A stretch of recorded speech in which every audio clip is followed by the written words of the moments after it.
পিয়ারে পিয়ারে।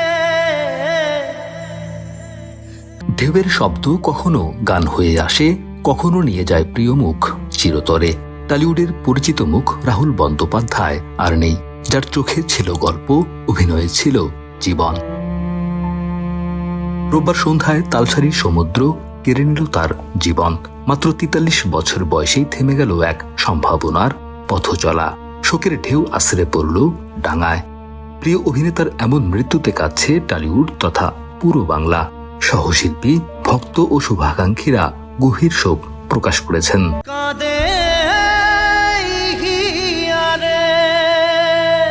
পিয়ারে গানের দুই কারিগর রাহুল ও জুবিন গার্গ কয়েক মাসের ব্যবধানে পানির নিস্তব্ধ গভীরে ডুবে যাওয়া দুই নাম। একজন পর্দার মানুষ, আরেকজন সুরের।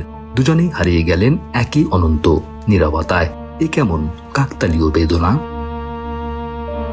পশ্চিমবঙ্গের দীঘা সংলগ্ন তালসারি সৈকতে চলছিল ধারাবাহিক ভোলে বাবা পার করে গার শুটিং। সেই সেটি মুহূর্তে পরিণত হল শোকের মঞ্চে।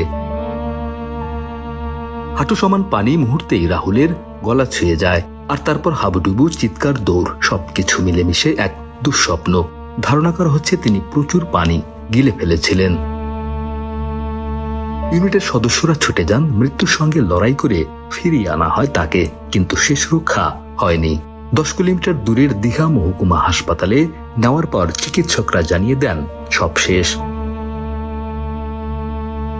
আইপিএল ম্যাচের উত্তেজনার অপেক্ষায় যখন ব্যস্ত ছিল মানুষ, ঠিক তখনই ছড়িয়ে পড়ে এই মর্মান্তিক খবর।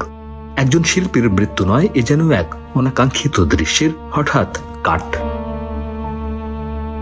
2 দশকের বেশি সময় ধরে টলিউড মাতানো রাহুলের ছোট পর্দা, বড় পর্দা, ওটিটি সব ক্ষেত্রেই ছিল বিচরণ। 1983 সালে 16 অক্টোবর জন্মগ্রহণ করেছিলেন রাহুল। থিয়েটার দিয়ে তার অভিনয় জীবন শুরু। তিনি 450টিরও বেশি নাটকে অভিনয় করেছেন।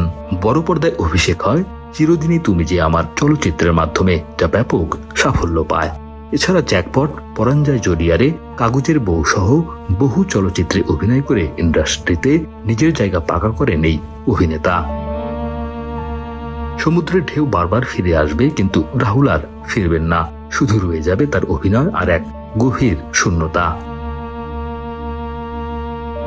মোহাম্মদ জাকারিয়া, আমাদের সময়।